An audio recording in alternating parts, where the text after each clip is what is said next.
Esther 2. After these things, when the anger of King Ahasuerus had abated, he remembered Vashti and what she had done and what had been decreed against her.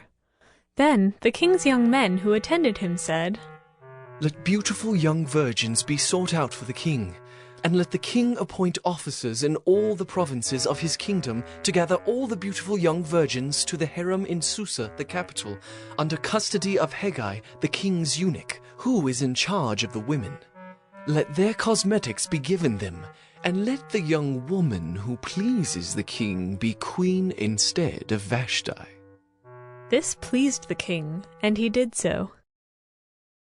Now there was a Jew in Susa the citadel, whose name was Mordecai, the son of Jair, son of Shimei, son of Kish, a Benjaminite, who had been carried away from Jerusalem among the captives carried away with Jeconiah king of Judah, whom Nebuchadnezzar king of Babylon had carried away. He was bringing up Hadassah, that is Esther, the daughter of his uncle, for she had neither father nor mother. The young woman had a beautiful figure and was lovely to look at, and when her father and her mother died, Mordecai took her as his own daughter.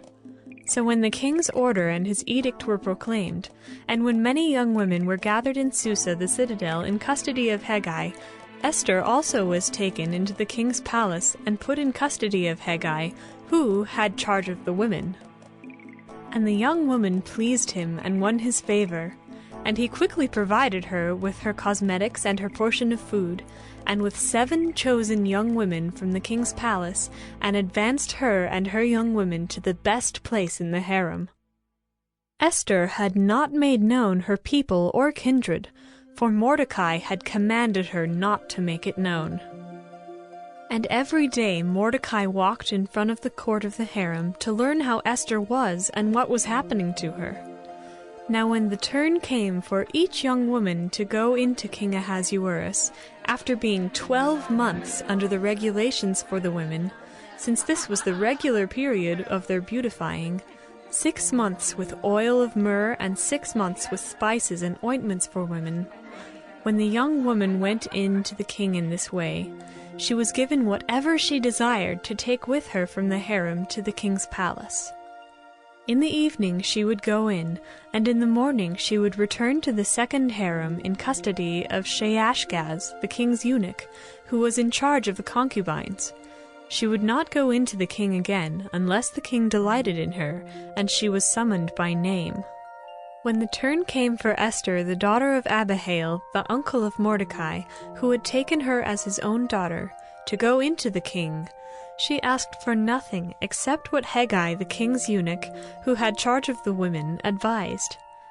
Now Esther was winning favor in the eyes of all who saw her, and when Esther was taken to King Ahasuerus into his royal palace, in the 10th month, which is the month of Tebeth, in the 7th year of his reign, the king loved Esther more than all the women, and she won grace and favor in his sight more than all the virgins, so that he set the royal crown on her head, and made her queen instead of Vashti.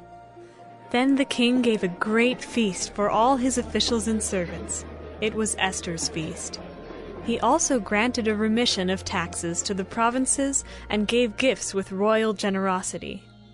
Now when the virgins were gathered together the second time, Mordecai was sitting at the king's gate.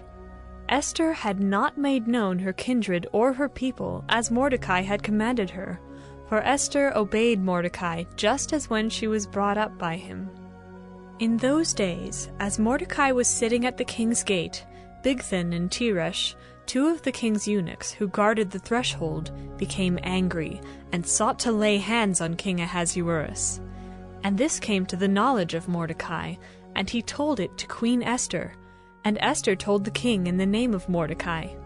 When the affair was investigated and found to be so, the men were both hanged on the gallows. And it was recorded in the book of the Chronicles in the presence of the king.